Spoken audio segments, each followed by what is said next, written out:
everybody that's involved in this issue right now supports salmon and steelhead recovery. I mean, just because you're opposed to breaching dams does not mean you're anti-salmon and steelhead recovery. Just breaching those dams, there's going to be such a huge economic impact. The possibility of breaching dams for salmon recovery has been a controversial topic in Idaho for decades now.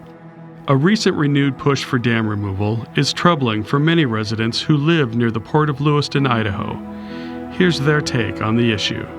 From a personal perspective, as a farmer here on the Palouse, my father, myself, and my daughter have all hauled wheat and marketed grain that's been shipped down this river to export terminals.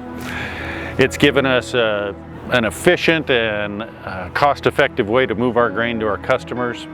It's kind of the envy of a lot of the world when it comes to transportation. The Port of Lewiston serves as Idaho's only seaport, and it's integral to the economy of north central Idaho. A lot of what we grow up here is niche agricultural commodities. It truly is incredible to have a seaport here in Idaho, 460 miles from the ocean. From the time the crop comes off of my field, in 6 days it can be in the ocean headed towards Japan, Korea. The Asian Rim countries are big buyers of our soft white wheat. All that is possible thanks to a system of 8 dams on the Columbia and Lower Snake River, which allow the barges to travel through their massive locks and continue downriver. On average, we do roughly 200 barges a year. This year's a little bit short due to the drought, but the previous year they did 243 to average 120,000 bushels per barge. Navigate the Snake River down through the Columbia River, down through all the way to Portland, Kalama, Vancouver, Longview, all those points down there. This method is keeping trucks off the road, incredibly fuel efficient, which has got to be good for everybody. The port is such a key part of a maritime system that is fundamental in importance to the Pacific Northwest. When you look at 4 million metric tons of grain going down the river to an export terminal near Portland, it's the largest wheat export terminal in the United States, 3rd largest in the world. There's also local tourism, with cruise ships that serve the Columbia Snake River system, which operate out of the sister port of Clarkston across the river from Lewiston. Last year, Idaho Congressman Mike Simpson presented a concept to breach the 4 Lower Snake River dams to help save Idaho's endangered salmon and steelhead. While that idea has been talked about for many years, this latest effort has people here worried about jobs and the ripple effect it would have on the community. There's a lot more fear, for sure, because it seems there is a major push all of a sudden over the last couple of years. But the community, if the dams are gone, it's going to be devastating to the community. Well, if it should ever happen, and we certainly hope that the logic would prevail, that it wouldn't, but we're pretty sure our transportation costs would double. If dams are to be breached, the economic and social impacts of this area would be horrific.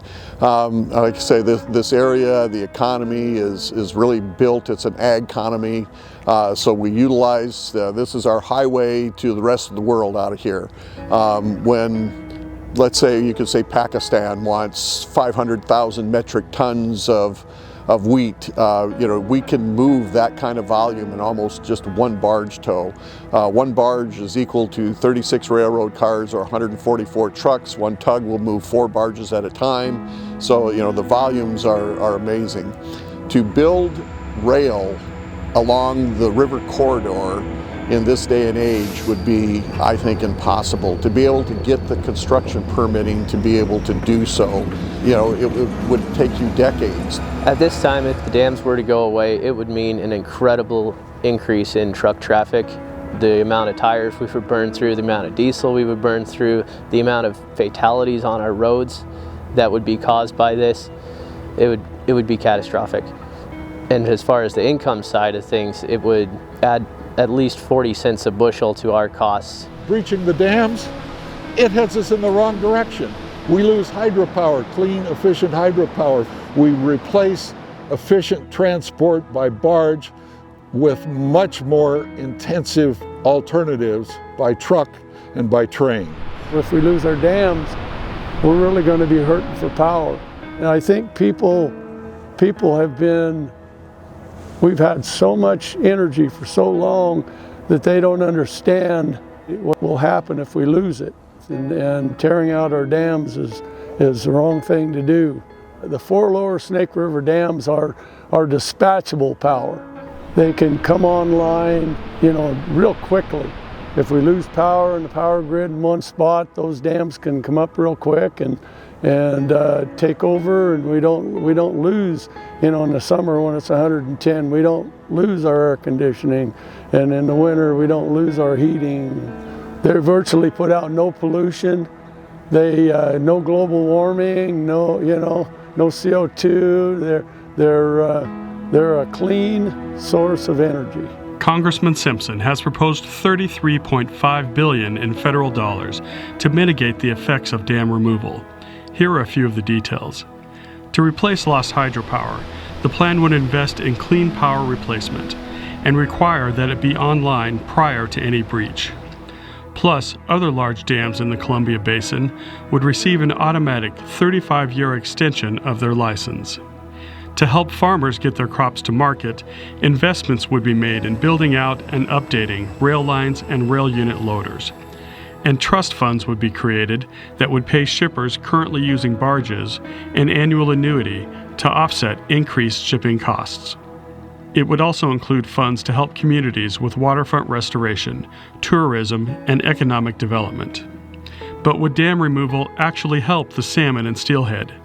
There have been a lot of improvements over the years to improve the passage of fish through the dams, like fish ladders, redesigned turbines and spillways, and barging juvenile fish downriver.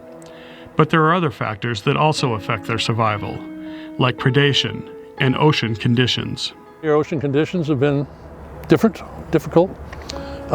These fish leave and they go up the train of the coast and hit the Aleutians, and then they go out into the ocean.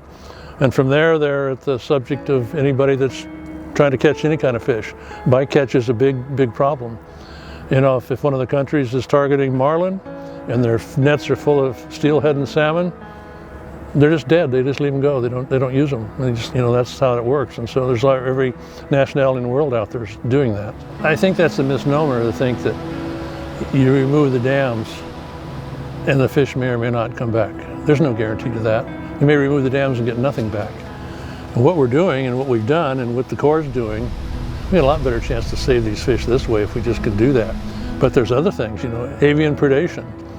Where there used to be a prop island down below Granite, used to have nothing there. And then there was 3 or 4 pelicans, and then 4 or 5 pelicans. And go down there now, there's 300. And you go to McNary, I've seen 600 or 700 pelicans at the outfall pipe with their mouths open. There's smolts are coming over the outfall pipe. And cormorants, capsaicin terns, seagulls. All those avian predations are a big deal. And you can't, and sea lions, come on. The issues are complicated. I think about the challenges we face right now with warm ocean temperatures recently and what a change it is. 10 years ago, we had back-to-back record runs of salmon. One year after another year after another year. Highest since record keeping began at Bonneville Dam in 1938. What has changed? The ocean conditions changed. It's a change described as a Pacific decadal oscillation, where every 10 to 15 years you move from a warm cycle, which is hard on ocean-going fish, to a cool cycle. Since the whole dam removal argument is predicated on fish recovery, I think it's important to understand about the history of those fish. A small group of friends got together to form a group called Citizens for Preservation of Fish and Dams. They point to salmon and steelhead return numbers from recent decades that were higher than numbers from 1938, when the first dam on the Columbia was built.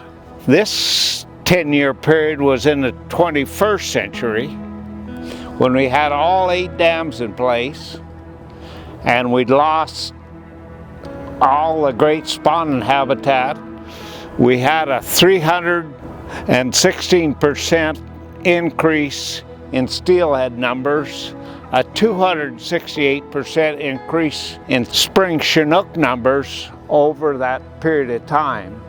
And to me, that proves pretty dramatically that you can have fish and dams. I wish people could understand that we've made a lot of progress. We've had better fish survival, better dam passage than when they first went in, and ocean conditions are probably the worst thing that's facing the fish populations right now. Fish and dams, anadromous fish in our dams, they can coexist, and it's been proven already, you know, and because it's happened in the past and it can be replicated in the future if we get the right combination of barging and spill down and hatchery use. We got to let the people that know about fish run the dams instead of having the government or some judge say you got to spill so much water over these dams. Congressman Simpson said he understands that removal of the 4 lower Snake River dams does not guarantee salmon recovery, but says unless we take that step, they are doomed to extinction. The congressman's concept is not a solution. It's just an idea out there, and I think that people looking at it shouldn't really, you know, look at it like it's going to be the silver bullet that's going to bring back salmon and steelhead. I believe we can pull together and get things done, but divisive, quote, solutions that would devastate the economy are harmful to so many people, are harmful to all our communities along the river, are harmful to many people with jobs in these places. As a farmer, I find myself rather conservative with dollars, and if I already have dollars invested in a system that is working, that can be continually improved upon, I would stick with that far above spending my grandchildren's dollars. For the Voice of Idaho Agriculture, I'm Paul Belke.